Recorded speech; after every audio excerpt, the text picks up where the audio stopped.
Shalom saudara sekalian, kita ketemu lagi di dalam Renungan Doa Sabtu.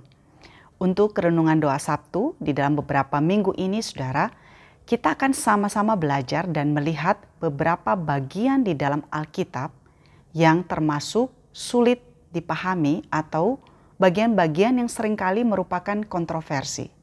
Nah, di dalam seri kali ini, mari kita akan mulai dengan melihat Kejadian 6 tentang anak-anak Allah yang melihat bahwa anak-anak perempuan manusia itu cantik-cantik. Dan kemudian anak-anak Allah itu mengambil perempuan-perempuan itu sebagai istri. Nah, saya akan bacakan bagi kita Kejadian 6 ayat 1 sampai 2. Ketika manusia mulai bertambah banyak di muka bumi dan anak-anak perempuan dilahirkan bagi mereka, anak-anak Allah melihat bahwa anak-anak perempuan manusia itu cantik-cantik. Lalu dari antara perempuan-perempuan itu mereka ambil sebagai istri siapa saja yang mereka sukai. Saudara, pertanyaan yang seringkali muncul adalah siapakah yang dimaksud dengan anak-anak Allah di sini? Dan siapakah yang disebut dengan anak-anak perempuan cantik itu? Saudara sekalian, tafsiran yang umum dan cukup populer terhadap bagian ini adalah anak-anak Allah yang dimaksud itu adalah putra-putra dari malaikat yang jatuh atau the fallen angel. Dan perempuan-perempuan itu adalah keturunan manusia. Nah, apakah benar demikian, saudara? Nah, pandangan ini tidak tepat, saudara. Mengapa? Karena malaikat yang jatuh atau the fallen angel, saudara, tidak bisa atau tidak layak disebut sebagai anak-anak Allah. Alkitab tidak pernah menyebut malaikat yang telah jatuh itu dengan sebutan sebagai anak-anak Allah. Malaikat yang telah jatuh itu disebut iblis, saudara, bukan anak-anak Allah. Nah, memang saudara, di kitab Ayub misalnya, Ayub 38 ayat 7 misalnya ya saudara, para malaikat disebut sebagai anak-anak Allah. Namun itu adalah para malaikat yang kudus, bukan kepada para malaikat yang jatuh ya. Nah, kitab Kejadian saudara adalah kitab genealogi atau kitab yang mencatat silsilah. Salah satunya adalah silsilah dari langit dan bumi.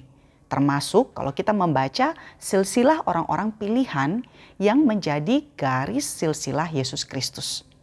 Nah, dari garis silsilah ini saudara, kita melihat bagaimana kelahiran suatu bangsa yang dimulai dari Adam yang melahirkan Kain dan Habel. Namun Kejadian 4 mencatat kepada kita bahwa Kain, saudara, kemudian membunuh Habel. Nah, Kain di dalam Kejadian 4 adalah orang yang jahat dan dia memilih untuk meninggalkan Allah. Di pasal 4 dicatat bahwa Kain setelah membunuh Habel adiknya, di ayat 16 dikatakan, lalu Kain pergi dari hadapan Tuhan dan tinggal di tanah Nod di sebelah timur Eden. Nah, pergi dari hadapan Tuhan, saudara, artinya meninggalkan Tuhan dan memilih untuk hidup sesuai dengan keinginan sendiri. Nah, Kain ini, saudara, beserta keturunannya adalah golongan manusia fasik yang tidak mengenal Allah. Nah, setelah kematian Habel, Tuhan kemudian menggantikan Habel, anak yang telah dibunuh itu, dengan Set sebagai penerus kesalehan Habel yang telah dibunuh oleh Kain itu. Kejadian 4 ayat 25. Nah, dari Set ini, saudara, kemudian kita melihat dia melahirkan keturunan-keturunan yang takut akan Allah. Nah, lalu siapakah yang dimaksud dengan anak-anak Allah ini, saudara? Dalam banyak penafsir orang Yahudi, saudara, mereka memahami yang disebut sebagai anak-anak Allah ini adalah keturunan dari Set yang saleh. Nah, mengapa demikian? Nah, di dalam Perjanjian Lama, orang-orang yang takut akan Allah sering disebut sebagai anak-anak Allah. Bangsa Israel sebagai bangsa pilihan Tuhan disebut sebagai anak-anak Allah. Misalnya di dalam Ulangan 14 ayat 1, kamulah anak-anak Tuhan Allahmu. Janganlah kamu bla bla bla dan seterusnya. Nah, dari mana kita bisa mengambil kesimpulan bahwa yang disebut sebagai anak-anak Allah di dalam Kejadian 6 ini adalah keturunan Set? Nah, saudara, kita bisa membandingkan hal ini dengan catatan Lukas di dalam Perjanjian Baru. ketika mengisahkan tentang silsilah Yesus Kristus. Dirunut sampai kepada Adam. Di ayat 38 Lukas 3 dikatakan anak Enos, anak Set, anak Adam, anak Allah. Ya, jadi ada dari garis keturunan itu yang adalah garis keturunan Adam ke Set, dan di bawahnya itu disebut sebagai anak Allah. Bahkan saudara, dalam konteks tertentu, manusia yang mengenal Allah disebut sebagai Allah dalam pengertian otoritas yang diberikan oleh Allah. Nah, dalam konteks tertentu ya saudara, karena tentu saja manusia bukan Allah. Musa misalnya di dalam Keluaran 7 ayat 1 disebut atau dijadikan seperti Allah. Kata Allah di sini saudara memakai kata Elohim yang menunjukkan otoritas untuk tujuan tertentu yang diberikan oleh Tuhan kepadanya. Keluaran 7 ayat 1, berfirmanlah Tuhan kepada Musa, lihat, aku menjadikan engkau seperti Allah bagi Fir'aun, dan Harun abangmu itu akan menjadi seperti nabimu. Nah, nanti di dalam perjanjian baru saudara, Rasul Paulus mengatakan bahwa semua orang yang dipimpin roh Allah adalah anak Allah.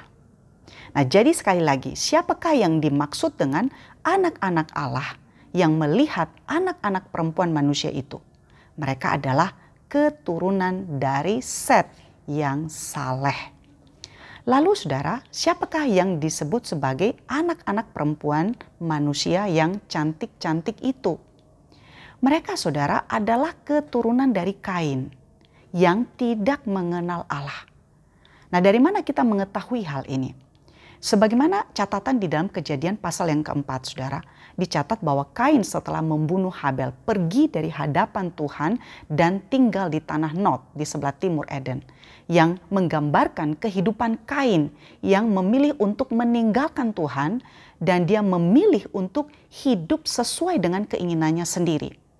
Dan kita melihat saudara, setelah itu perikop ini melanjutkan dengan menuliskan silsilah keturunan Kain.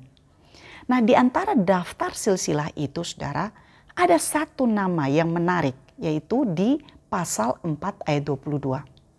Yaitu adanya nama seorang perempuan, yaitu adik perempuan Tubal Kain bernama Naama. Nah, ini sesuatu yang tidak lumrah saudara. Mengapa? Karena sesuai dengan budaya patriark saat itu, daftar silsilah hanya mencatat nama-nama anak laki-laki.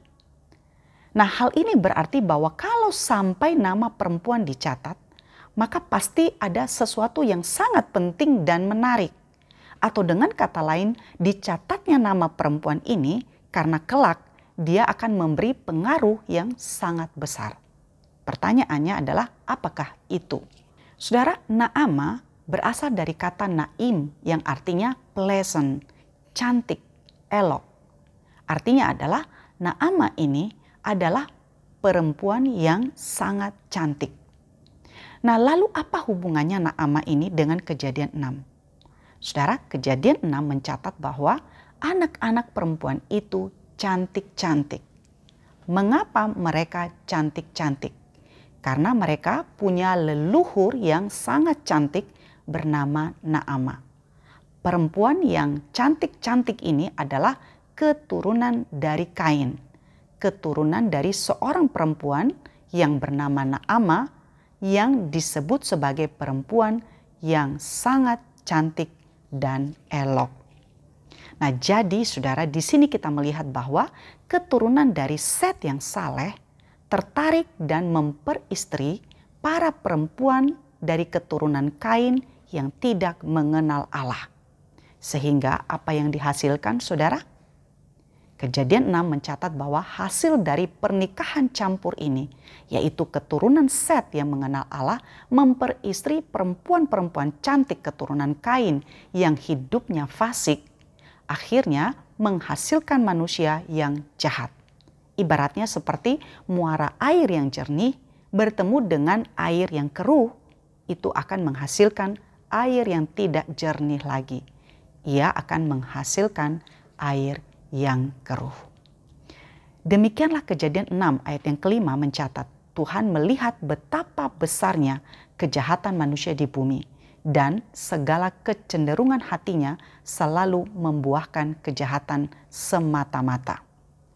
Nah, dari kisah Kejadian 6 ini nanti kemudian kita lihat saudara sebagai awal dari bagaimana Tuhan kemudian menurunkan air bah di muka bumi. Karena manusia itu sudah sangat jahat kecuali Nuh dan keluarganya. Dari kisah narasi ini kita melihat bahwa dari awal Allah tidak menghendaki pernikahan campur antara mereka yang mengenal dan menyembah Allah dengan mereka yang tidak mengenal Allah. Paulus di Perjanjian Baru mengatakan bahwa hal itu akan menjadi pasangan yang tidak seimbang. Kiranya saudara selain mengerti apa maksud yang dicatat di dalam teks ini, setiap kita bisa mengambil perenungan bagi kita masing-masing. Tuhan memberkati setiap kita. Amin.